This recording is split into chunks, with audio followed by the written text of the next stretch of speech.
It's the year 2017 and you're bored. No game this year seems to live up to your high-quality standards. Well, what if I were to tell you that there is a game out there that may live up to those standards? A game that lets you go fast. A game with a sweet, tasty, mouth-watering soundtrack. A game which lets you run around at the speed of 60 frames per second. And that game is Sonic Mania. But we're not here to talk about that, Jim. Today, we're taking a look at Sonic Forces. Now, Sonic Forces is perhaps the most hyped Sonic game in years. While Sonic did have some good games like Sonic Colors and Generations, no one has been actively hyped about a 3D Sonic game since Sonic 06, and you know how well that turned out.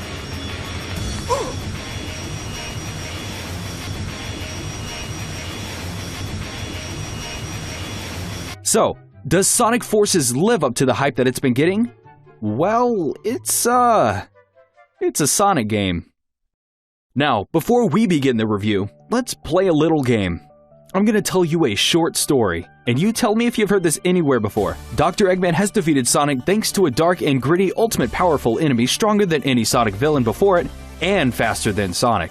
After Eggman has finally taken over the world, Sonic's friends join forces leading a resistance to stop Dr. Eggman, all with the help of a new unnamed character. Now, we will call this new character Sona. Sona Fur. Sona Fur has a dark and tragic backstory, but after having Sonic tell him how great they are, Sona Fur suddenly becomes the best and most necessary character in order to defeat the all-powerful villain not even Sonic could beat. And in the end, everyone loves Sona Fur, and Sona becomes best friends with Sonic, before leaving out on their next adventure. So, did you guess where you've heard this before? That's right, you've heard this exact same story 1,000 times in Sonic fanfiction, just without the sex. In fact, I would actually like that.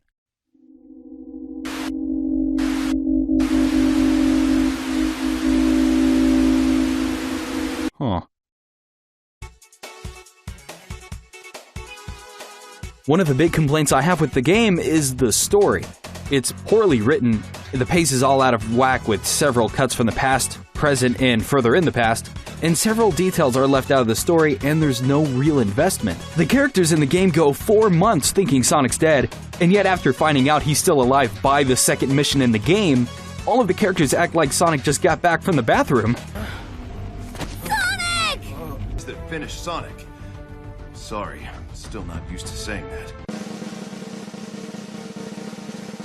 I've just received some incredible news! Sonic is alive! No way! That's excellent! No way! That's excellent! No way! That's excellent! It's funny that they tried putting more emotions and effort into your own character's story than the Sonic cast themselves.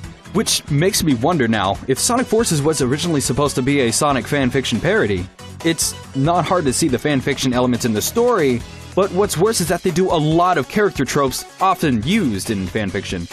The only problem is, they forgot to parody the story, and I have a theory as to why that would happen, but I will save that for later, so right now, let's talk about the actual game itself.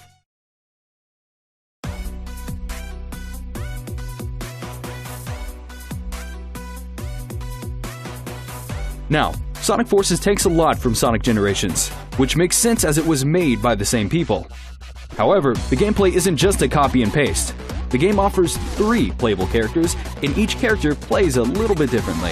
While classic Sonic and modern Sonic play about the same as in Generations, your character is a little bit different.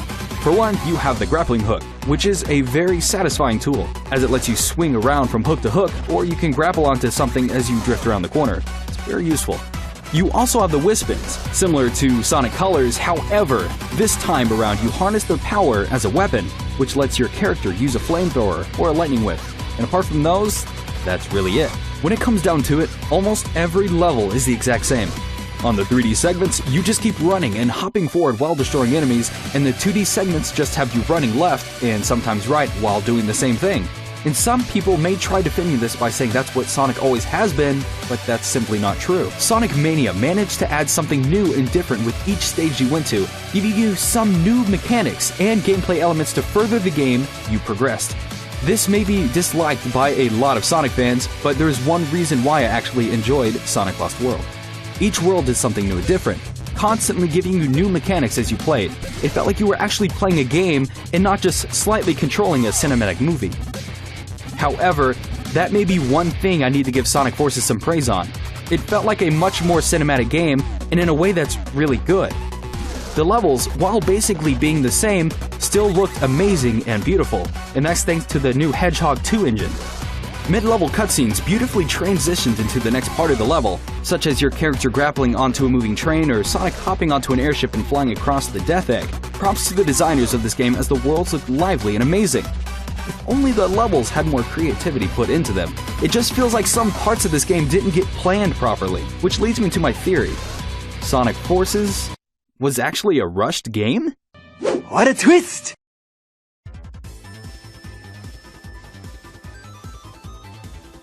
But not the normal rush like most Sonic games. That's a pun, because Sonic Rush for the...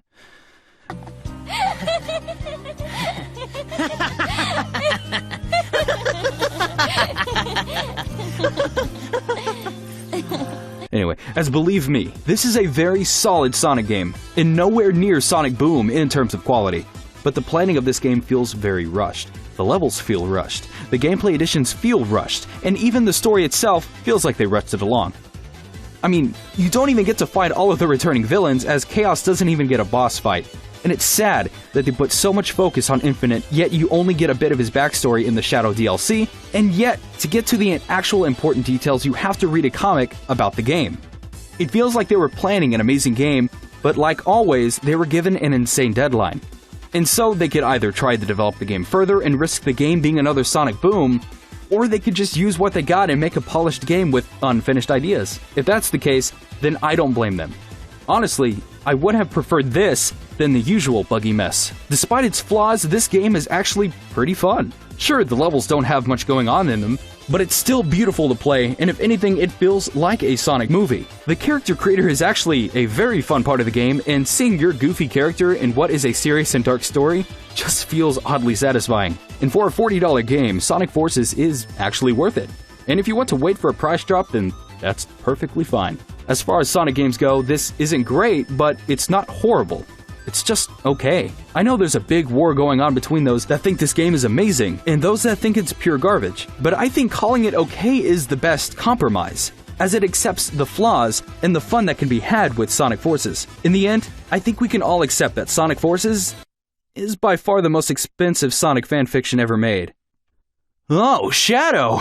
Give me everything you got! Oh! Whoa!